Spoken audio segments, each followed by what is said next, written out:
Hello students, कैसे हैं आप? बढ़िया। चलिए आज स्टार्ट करते हैं। जो अपन लोगों ने कल वीडियो में पढ़ा था कि लीनियर पॉलिनोमियल का representation, graphical representation and geometrical meaning, उस ग्राफ से अपन लोगों ने क्या सीखा और उसके जीरो फाइंड आउट कैसे करेंगे, उसका एल्जेब्रिक तरीका, एल्जेब्रिक मेथड क्लियर है। मतलब geometrical meaning, geometrical representation and algebraic method of a zero of linear polynomial, ये अपन लोगों ने कल सीखा था। आज मैं आपको क्वाड्रेटिक पॉलिनोमियल के बारे में बताने वाला। क्वाड्रेटिक पॉलिनोमियल होता क्या है, उसका स्टैंडर्ड फॉर्म क्या होता है, उसको रिप्रेजेंट कैसे करेंगे, ज्योमेट्रिकल रिप्रेजेंटेशन कैसा होगा, उसका ज्योमेट्रिकल मीनिंग क्या होगा, उस ज्योमेट्रिकल रिप्रेजेंटेशन जो ग्राफ अपन लोग बनाएंगे उससे अपन लोग क्या निष्कर्ष निकालेंगे, ठीक है, और उसके जीरोस एल्जेब्रिक तरीके से कैसे फाइंड करेंगे, उसके लिए भी कई सारे मेथड्स हैं। चलिए स्टार्ट करते हैं।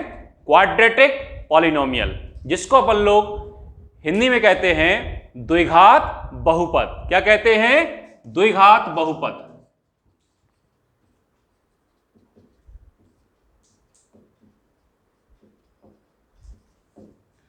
अब क्वाड्रेटिक पॉलिनोमियल, यहां पे क्वाड्रेट, क्वाड्रेट मतलब क्या होता है? क्वाड्रेट मतलब होता है वर्ग। वर्ग का मतलब यहां पे स्क्वायर से है। क्या है? स्क्वायर से। तो यहां पे क्वाड्रेटिक पॉलिनोमियल को अपन लोग कह सकते हैं वर्गीय बहुपद कह सकते हैं, या फिर द्विघात बहुपद। मतलब यहां पे सबसे पहली बात क्या आएगी कि डिग्री कितनी होनी चाहिए? 2। कितनी होती है डिग्री इसकी? 2। अब इसका स्टैंडर्ड फॉर्म, तो स्टैंडर्ड फॉर्म क्या होता है? px से नोट कर रहे हैं, मतलब आपके पास क्या है? वेरिएबल क्या है? x। तो क्या होगा? ax square plus bx plus c। और यहां पे कंडीशन अप्लाई, a की वैल्यू 0 नहीं होनी चाहिए, a does not equal to 0। तो px इक्वल टू क्या हो गया? ax square plus bx plus c, where a does not equal to 0। और यहां पे a b c क्या रहेंगे? कांस्टेंट रहेंगे, जिनकी जगह पे क्या आएगा? रियल नंबर्स आएंगे। क्या आएंगे? Real numbers. क्लियर? अब a की वैल्यू 0 नहीं होनी चाहिए, मतलब a क्या होना चाहिए? नॉन रियल नंबर तो होगा लेकिन 0 नहीं होगा, मतलब नॉन जीरो रियल नंबर। अब बेटा यहां पे x क्या है? वेरिएबल है, ठीक है। तो अब यहां पे इसका ग्राफ, तो इसका ग्राफ बेटा एक कर्व रहेगा। क्या रहेगा? कर्व, जिसका स्पेसिफिक नेम क्या है? पैराबोला। अब पैराबोला दो टाइप से आपके बनेंगे। कैसे बनेंगे? देखिए, पैराबोला का जो शेप होता है इस तरीके से होता है, ऐसा रहेगा या ऐसा रहेगा। इसको बोलते हैं अपवार्ड पैराबोला। अपवार्ड पैराबोला मतलब ऐसा पैराबोला जिसका जो ओपन हो रहा है, खुल रहा है, कहां पे? ऊपर की ओर। मतलब कि ऊपर की ओर जिसका मुंह ऐसा खुले, उसको बोलते हैं अपन लोग अपवार्ड पैराबोला। क्लियर है? और इसको बोलेंगे क्या? Downward parabola. क्लियर? अब अपवार्ड पैराबोला कब आपका ग्राफ के रूप में बनेगा? जब a की वैल्यू 0 से बड़ी हो, a is greater than 0। And downward parabola कब बनेगा? जब a की वैल्यू लेस देन 0। मतलब ax square plus bx plus c में a की वैल्यू अगर 0 तो हो नहीं सकती, a की वैल्यू अगर 0 से बड़ी है तो आपका जो ग्राफ बनेगा अपवार्ड पैराबोला बनेगा, और a की वैल्यू 0 से छोटी होती है तो डाउनवर्ड पैराबोला बनेगा। क्लियर है? अब यहां पे डिग्री कितनी है क्वाड्रेटिक पॉलिनोमियल की? 2 होती ही है, इसी दोस्तों क्वाड्रेटिक पॉलिनोमियल कहते हैं। अब जब डिग्री 2 है यहां पे, तो मैक्सिमम नंबर ऑफ जीरोस कितने हो सकते हैं? 2। और अपन लोगों ने कल पढ़ा हुआ है, क्या पढ़ा हुआ है अपन लोगों ने कि x कोई भी पॉलिनोमियल का ग्राफ x एक्सिस पर, किसी भी पॉलिनोमियल ग्राफ x एक्सिस पर कितने पॉइंट्स पे कट कर रहा है, जितने पॉइंट्स पे कट करेगा उतने ही नंबर ऑफ जीरोस आएंगे। क्लियर है? तो बेटा देखिए यहां पे ग्राफ आपका इस तरीके से भी बन सकता है, सपोज दैट इस तरीके से ग्राफ बनेगा। तो देखिए एक यहां पे कट किया और एक यहां पे, एक्स एक्सेस ये वाई एक्सेस, तो नंबर ऑफ जीरोस कितने हो गए यहां पे 2। ग्राफ आपका इस तरीके से ही बन सकता है, सिर्फ टच करते हुए जाए, तो मतलब एक ही पॉइंट पे कट करेगा, तो नंबर ऑफ जीरोस कितने हो जाएंगे, नंबर ऑफ जीरो 1। क्लियर है? बात समझ में आ रही कि नहीं आ रही? अब इसका ग्राफ जो है आपका इस तरीके से ही बन सकता है, इस तरीके से, तो मतलब एक्स एक्सिस को एक भी पॉइंट पे कट नहीं कर रहा, तो नंबर ऑफ जीरो कितने हो जाएंगे, एक भी नहीं, 0। क्लियर है? सेम ऐसे ही केस अपन लोग डाउनवर्ड पैराबोला भी बना सकते हैं, ऐसे बनते हैं क्वाड्रेटिक पॉलिनोमियल में। क्लियर? तो सपोज दैट आपका जो है शेप कैसा हो गया, इस तरीके से आ गया। क्लियर है? जब इस तरीके से आ गया तो इसका मतलब क्या है, 2 पॉइंट्स पे कट कर रहा है, तो नंबर ऑफ जीरोस कितने हो गए 2। ऐसा केस ही बन सकता है, एक ही पॉइंट पे टच करे तो नंबर ऑफ जीरोस कितने हो गए 1। नंबर ऑफ जीरो कितने हो गए 1 हो गए, ऐसा केस ही बन सकता है। क्लियर है? तो नंबर ऑफ जीरो कितने हो गए 0, एक भी जीरो नहीं। इन तीनों केस में एक ही वैल्यू जीरो, सॉरी इन तीनों केस में एक ही वैल्यू 0 से छोटी रहेगी, इन तीनों केसेस में एक ही वैल्यू 0 से बड़ी रहेगी। और आपको पता ही है a0 इक्वल होगा नहीं, तो या तो 0 से बड़ा होगा या छोटा होगा। 0 से बड़ा होगा तो अपवर्ड पैराबोला बनेगा, और 0 से छोटा होगा तो डाउनवर्ड पैराबोला बनेगा। क्लियर है? चलिए वीडियो को रोकिए और इसको नोट कीजिए।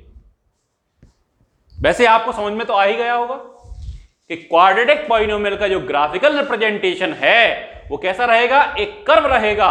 कर्व का मतलब होता है जो लाइन सीधी नहीं रहती, उसको अपन लोग क्या बोलते हैं, कर्व बोलते हैं। और कर्व कौन सी, कर्व का स्पेसिफिक नेम क्या है पे, पैराबोला। अब क्वाड्रेटिक पॉलिनोमियल का जो स्टैंडर्ड फॉर्म होता है वो क्या होता है, ax² + bx + c, जहां पे एक ही वैल्यू 0 इक्वल नहीं होगी, मतलब 0 से बड़ी होगी या 0 से छोटी होगी।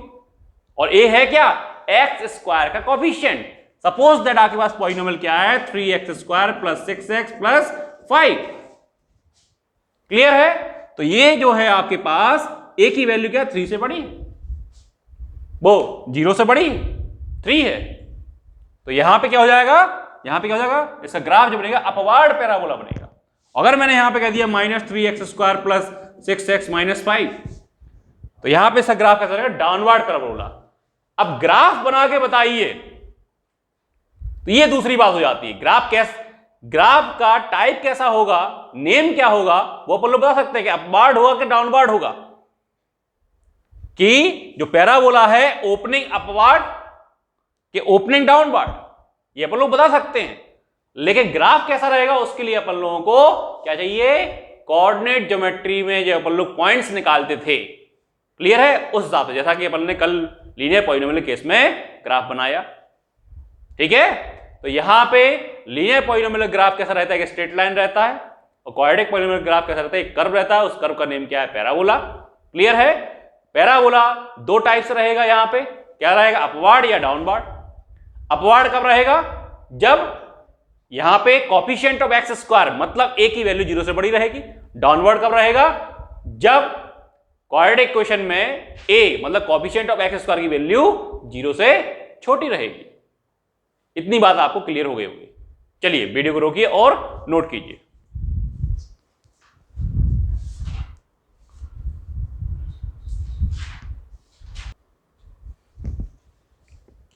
हाँ बेटा, अपन लोग जो बात कर रहे हैं क्वाड्रेटिक पॉलिनोमियल के रियल जीरोस की बात कर रहे हैं। किसकी बात कर रहे हैं? रियल जीरोस के।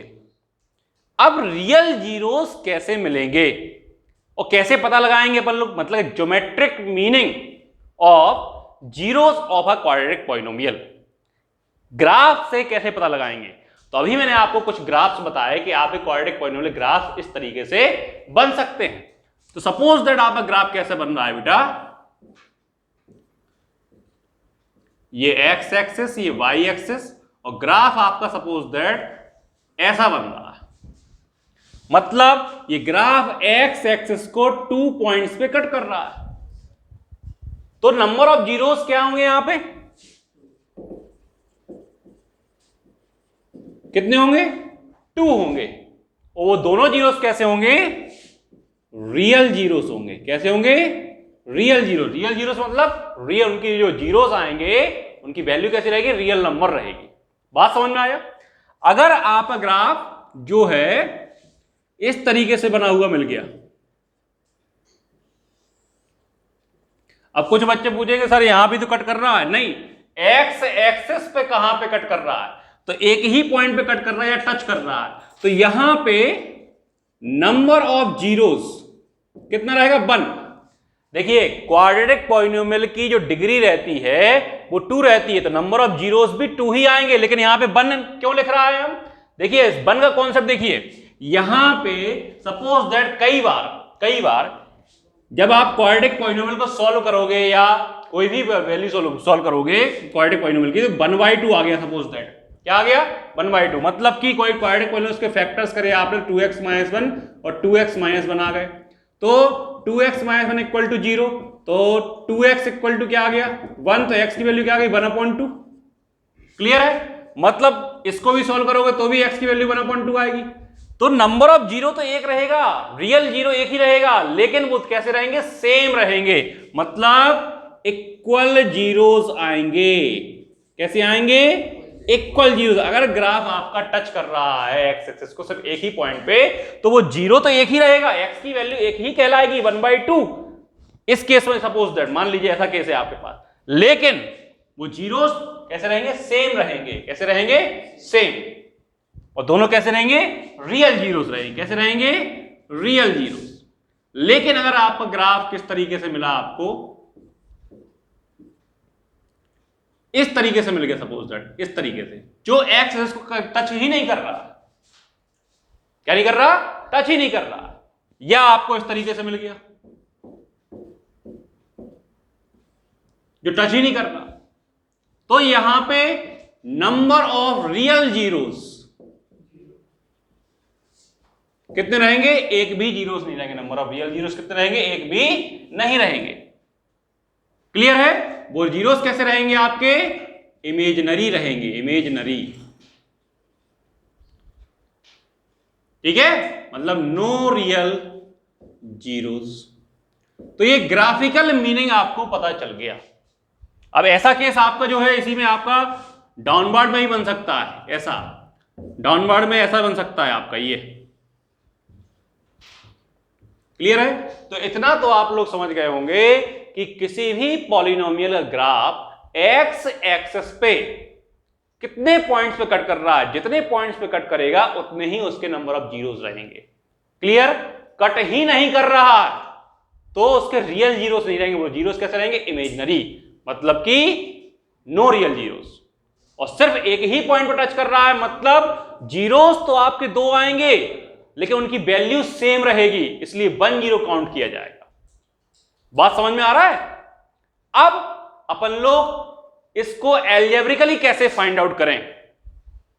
तो एक आपका लॉन्ग मेथड है जिसको अपन लोग फैक्टराइजेशन मेथड कह सकते हैं, और एक शॉर्टकट मेथड है आपके पास जिसको अपन लोग फॉर्मूला मेथड भी कह सकते हैं। क्लियर है? दोनों अपन लोग यहां पर डिस्कस करेंगे। ठीक है? वीडियो को रोकिए और इसको नोट करना है तो नोट कर लीजिए।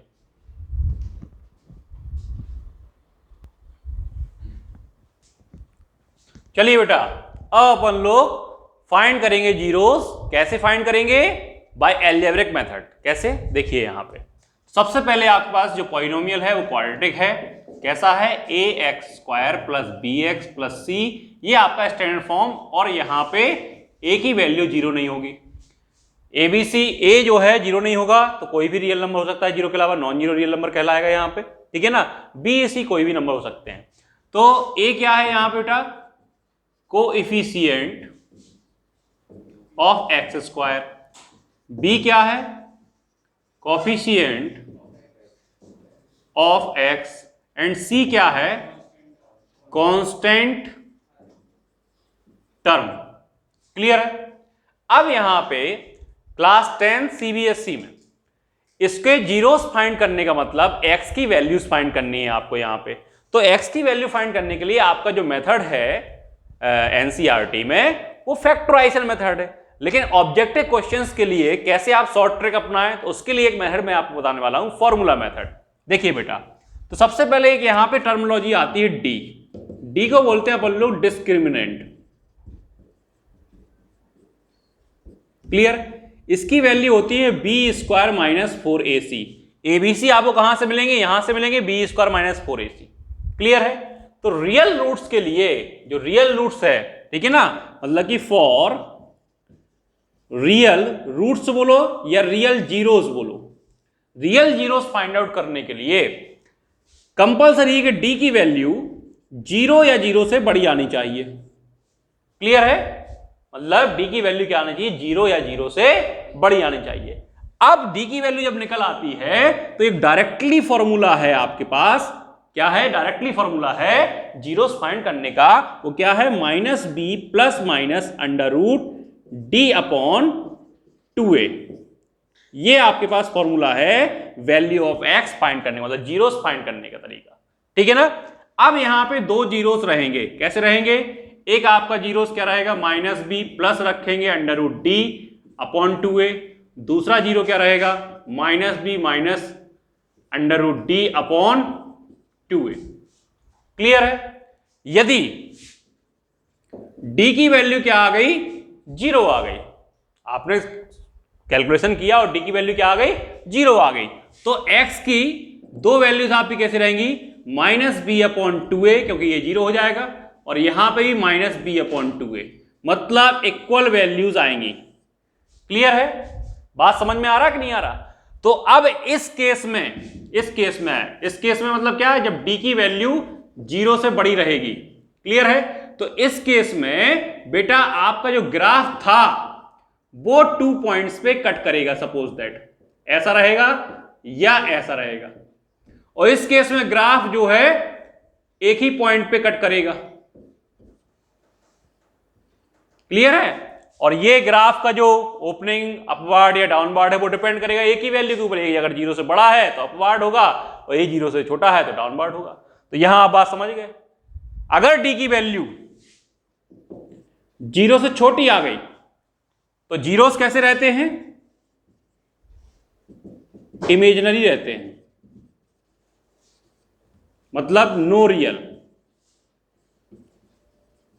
तो मतलब आपका ग्राफ जो है टच ही नहीं करेगा, ऐसा रहेगा या ऐसा रहेगा, एक्स एक्सिस को टच ही नहीं करेगा, कट नहीं करेगा। क्लियर है। तो ये आपको चीजें समझनी है। तो आपके पास फॉर्मूला क्या आया, डायरेक्टली जीरोस फाइंड आउट करने का, x equal to minus B plus minus under root D upon 2a। Quadratic polynomial के डायरेक्टली जीरोस फाइंड आउट करने के लिए फॉर्मूला क्या है, x equal to minus B plus minus under root D upon 2a। अगर variable x है और variable y हो गया तो y इक्वल टू हो जाएगा, z हो गया तो z इक्वल टू हो जाएगा। ये फॉर्मूला है। d क्या है, डिस्क्रिमिनेंट है। डिस्क्रिमिनेंट की वैल्यू क्या होती है, b square minus 4ac, b square minus 4ac। अब b a b c कहां से मिलेंगे, आपको इक्वेशन से मिल जाएंगे। क्लियर है। अब क्वाड्रेटिक मतलब इक्वेशन का मतलब क्वाड्रेटिक पॉलिनोमियल से मिल जाएंगे, ठीक है ना। क्वाड्रेटिक पॉलिनोमियल आपका 3 टाइप से आपको मिल सकता है। देखिए, अगर यहां पे सबसे पहला या तो इसी टाइप का मिलेगा, ये अगर मैंने कह दिया भैया a जीरो नहीं हो सकता, b जीरो हो गया, क्या हो गया, b जीरो हो गया, तो पॉलिनोमियल कैसा मिलेगा, ax स्क्वायर प्लस c, इस फॉर्म में मिलेगा। अगर मैंने कह दिया b जीरो नहीं है, a जीरो नहीं है, c जीरो हो गया, तो आपको पॉलिनोमियल किस टाइप से मिलेगा, इस तरीके से मिलेगा। अगर मैं आपसे कह दिया कि b और c दोनों जीरो हैं तो आपका पॉलिनोमियल किस टाइप से मिलेगा, ax स्क्वायर। मतलब इस केस में a does not equal to 0 है, वो तो है सभी केसेस में है ये, ठीक है। a की वैल्यू 0 नहीं होगी सभी केसेस में, क्लियर है। यहां पे तो abc 0 नहीं है, यहां पे क्या है, b 0 के इक्वल हो गया, यहां पे c 0 इक्वल हो गया, और यहां पे b और c दोनों 0 के इक्वल हो गए। बात समझ में आ रही कि नहीं आ रही? तो ये इस टाइप से 4 प्रकार से आपको पॉलिनोमियल मिल सकता है। तो जो है वैल्यू वो आप रखेंगे, जो नहीं है उसकी जगह 0 रखेंगे। तो आप यहां ये शॉर्टकट तरीका है, क्योंकि क्वाड्रेटिक पॉलिनोमियल, जो पॉलिनोमियल आप चैप्टर पढ़ रहे हो क्वाड्रेटिक पॉलिनोमियल, ये फॉर्मूला अपन लोग जब 3 मार्क्स या 4 मार्क्स या 5 मार्क्स का क्वेश्चन आएगा तो ये अप्लाई नहीं कर पाएंगे, ये अप्लाई करेंगे अपन लोग 4th चैप्टर क्वाड्रेटिक इक्वेशन में। लेकिन शॉर्ट तरीका, मतलब कि जल्दी से आपको जो है जीरोस फाइंड आउट हो जाए, तो ये तरीका है।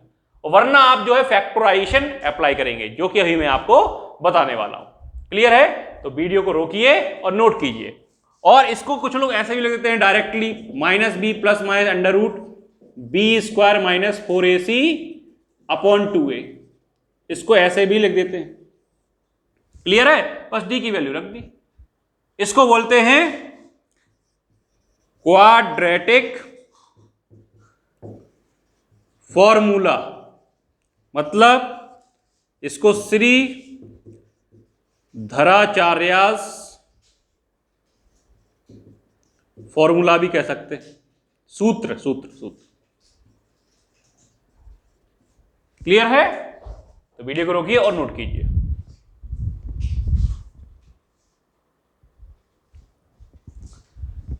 हाँ बेटा, अब मैं आपको बताने वाला हूं d फॉर डिस्क्रिमिनेंट की वैल्यू यदि परफेक्ट स्क्वायर आ रही है तो आपके जीरोस कैसे होंगे, रैशनल। कैसे होंगे? रैशनल। और यदि t फॉर डिस्क्रिमिनेंट की वैल्यू परफेक्ट स्क्वायर नहीं आ रही है तो आपके जीरोस कैसे होंगे, इर्रेशनल। कैसे होंगे? इर्रेशनल। रियल तो होंगे, क्योंकि परफेक्ट स्क्वायर और परफेक्ट स्क्वायर अगर वैल्यू नहीं आ रही है तो जीरो से बड़ी ही आएगी। क्लियर है? लेकिन आपके रियल नंबर्स डिवाइड हो जाते हैं रैशनल और इर्रेशनल में, तो जीरोस तो आपके रियल होंगे, लेकिन उनमें रैशनल कौन से होंगे और इर्रेशनल कौन से होंगे, इसका पता लगाने के लिए आपको d फॉर डिस्क्रिमिनेंट मतलब b स्क्वायर माइनस 4ac की वैल्यू फाइंड करनी पड़ेगी। और अगर वो परफेक्ट स्क्वायर आएगी तो रूट्स यानी कि जीरोस कैसे होंगे, रैशनल होंगे। और अगर परफेक्ट स्क्वायर नहीं आएगी तो रूट्स यानी जीरोस कैसे होंगे, इर्रेशनल होंगे। क्लियर? चलिए मैं लिख देता हूं यहां पे, इफ d कैसा है, परफेक्ट स्क्वायर, देन जीरोस कैसे होंगे आपके, रैशनल। इफ d जो है नॉट परफेक्ट स्क्वायर,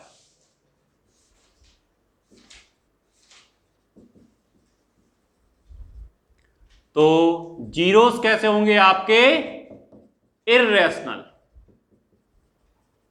ये आप माइंड में फिट कर लीजिए। अब परफेक्ट स्क्वायर तो जानते ही होंगे आप लोग।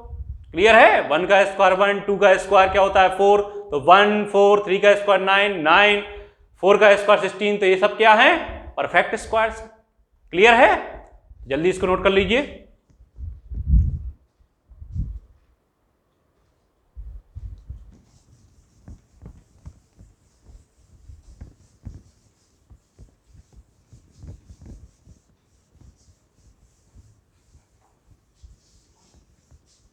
हो गया नोट?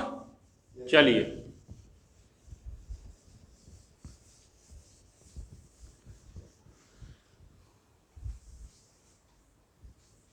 अब एक एग्जाम्पल लेते हैं अपन लोग। जैसे एग्जाम्पल ले लिया अपन ने 2x square minus 8x plus 6।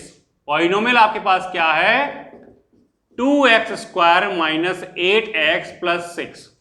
अब बेटा इसको कंपेयरिंग करेंगे किससे, ax square plus bx plus c। Comparing जब करेंगे तो ए की वैल्यू यहां पे क्या मिल जाएगी 2, बी की प्लेस पे क्या मिल जाएगा -8 और सी की प्लेस पे क्या मिल जाएगा 6।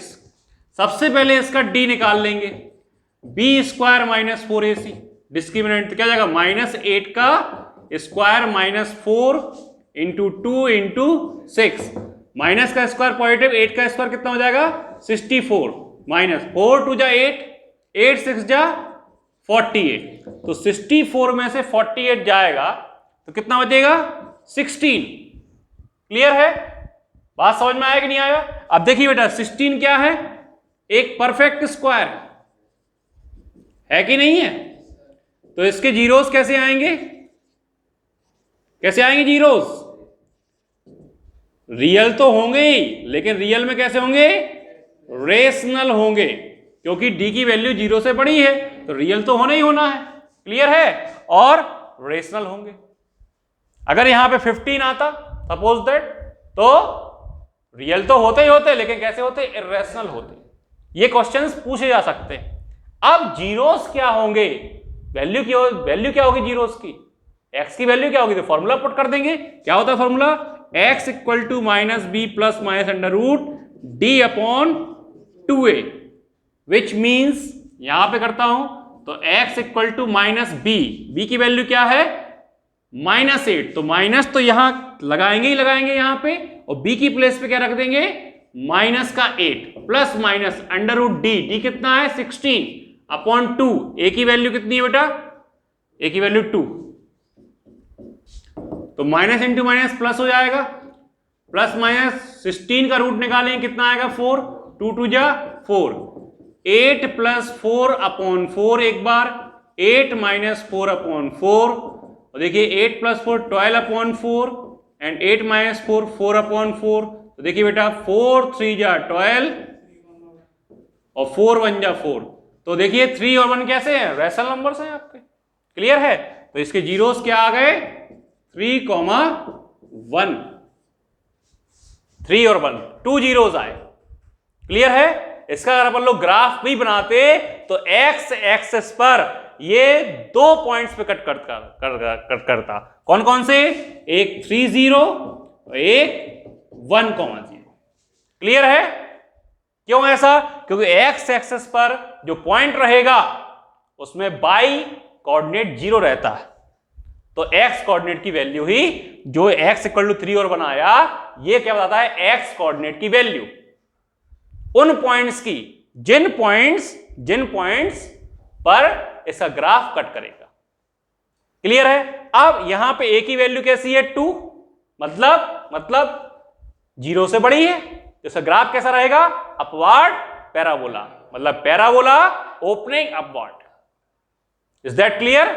चलिए वीडियो को रोकिए और नोट कीजिए। तो इस तरीके से आप सॉल्यूशन निकालेंगे इसका, मतलब इस तरीके से आप जीरोस फाइंड करेंगे। शॉर्ट ट्रिक है ये, जल्दी से जाएगा। फिर अपन लोग जो है फैक्टराइजेशन मेथड सीखने वाले। नेक्स्ट वीडियो में अपन लोग फैक्टराइजेशन मेथड से जीरोस कैसे फाइंड करेंगे ये सीखेंगे। क्लियर है, उसके बाद जो है बेटा एक रिलेशन आता है जीरोस और कोएफिशिएंट्स ऑफ पॉलिनोमियल के बीच में, वो ही अपन लोग सीखेंगे। क्लियर है, तो अभी आप जो है वीडियो को रोकिए और नोट कीजिए, फिर जो है अगली वीडियो में अपन लोग इस बारे में पढ़ेंगे। Thank you.